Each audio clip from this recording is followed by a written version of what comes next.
Welcome to Health and Information Channel. In this video, we will show you how to make cucumber and lemon water. Detox Lemon Cucumber Water is a quick and easy way to infuse your everyday water with flavor.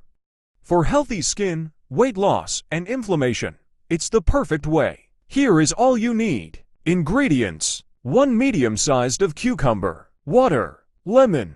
Instructions: 1. Wash the cucumber thoroughly to remove any dirt or residue. 2. Cut the cucumber into thin slices or dice it into small pieces. 3. Fill a pitcher or a large glass container with water. 4. Add the cucumber slices to the water. 5. If desired, you can also add a few fresh mint leaves, lemon slices, enhance the flavor. 6. Stir the mixture gently to combine the ingredients. 7.